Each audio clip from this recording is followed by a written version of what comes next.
They've only won twice in Paris since the war, so it is a huge ask. The last time they did, obviously, was Brian O'Driscoll getting those famous 3 tries, so it's going to be a really big ask. But I've no doubt that if they play to their potential, and Brian O'Driscoll spoke about getting a new steely determination into them, that's similar to what Leinster and Munster are producing at the moment at Heineken Cup level, I have no doubt that Ireland can win on Saturday. The French traditionally are very big forwards, and they will try and beat you up, but they play with a great flair.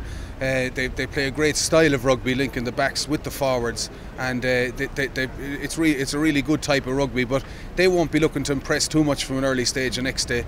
They'll be looking to try and probably set up a few mauls and bully Ireland at the start of the game, and then open it up out wide. So it's going to be a fascinating encounter. And I suppose the last time when Ireland and France tussled at this level was in the soccer, when Thierry Henry had his little touch of the ball. So it'd be, from an Irish point of view, it'd be nice to get her back this time. There were a couple of decisions that Declan Kidney had to make. I suppose Sexton was coming back into the mix, so he had to be looked at. But I think the fact that Ronan O'Gara had played well and kicked well against Italy, he was pretty much assured the place. But I think Stephen Ferris getting the nod is great for Ireland, great for the country.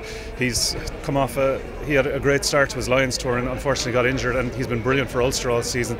So he was missed, I think, last weekend, and it's a great addition. And the other guy coming in is Keith Earls, who I believe was 12 years old the last time Ireland beat France in Paris. So it's a huge day for him, and I think you can feel a buzz of excitement around the grounds when Keith Earls gets the ball in his hands, and I'm looking forward to seeing him run at the French on Saturday. A few years back we had 15 players, that was it, and an A team who went out and got beaten by other A teams. But since the advent of professionalism in Irish rugby, it has certainly strengthened it, and now we can put out 2, even 3 top quality sides. So it just bodes well for Irish rugby, and the competition that is there is as a result of the structures that have been put in place. Sitting in Croke Park last week, and everyone was considering, look, this is a hurdle we have to cross. It would be nice if they played much better, but in reality I think Declan Kidley had kept certain things in the locker.